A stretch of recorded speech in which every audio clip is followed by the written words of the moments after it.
নমস্কার, কেমন আছেন সবাই? ঘরকন্যা ন্যাচারাল ব্লগে আপনাদের স্বাগত জানাই।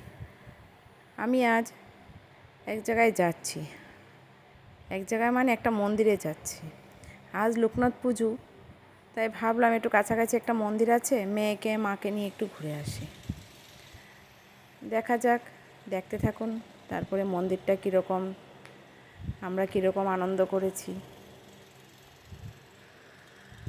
এই যে দেখুন, এখন স্টেশনে চলে আসলাম।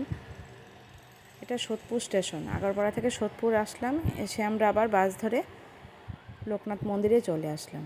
পুজোতে দেখুন কতটা না ভিড় হয়েছে।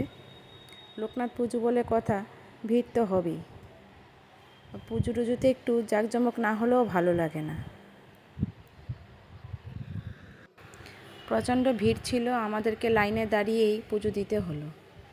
পুজো দেওয়ার পর আবার প্রসাদের লাইন ছিল, সেখানে প্রসাদ নিতেও চলে গেলাম।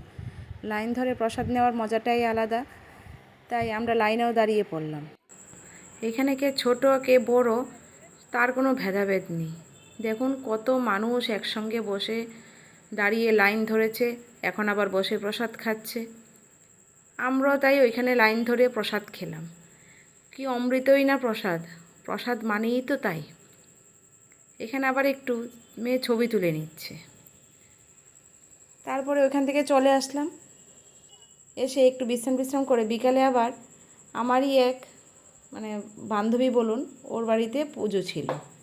এই যে দেখুন, ওর বাড়িতে পুজোতে চলে গেলাম সে প্রসাদ নিতে।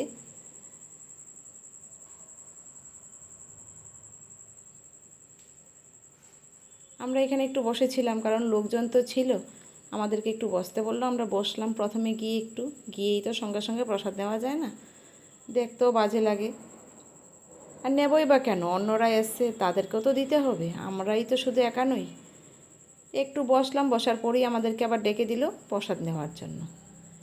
এই যে দেখুন, বললাম না, এই যে ওদের বাড়িতেই গিয়েছিলাম।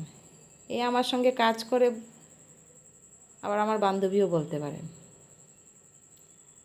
কি ভালোই না প্রসাদ হয়েছে। বললাম না আগেই, প্রসাদ মানেই ভালো। ঠাকুরবাড়ির পুজোর প্রসাদ। আর ওর শাশুড়িও রান্না করে, রান্না বলতে ভোগের প্রসাদটা উনি করে, এত অমৃত হয়, খুব ভালো লাগে। একটা পায়েস করেছে, একদম মুখে লেগে থাকার মতো। যে প্রসাদ পেলাম, আবার প্রসাদ দিয়েও দিল বাড়ির জন্য একটু।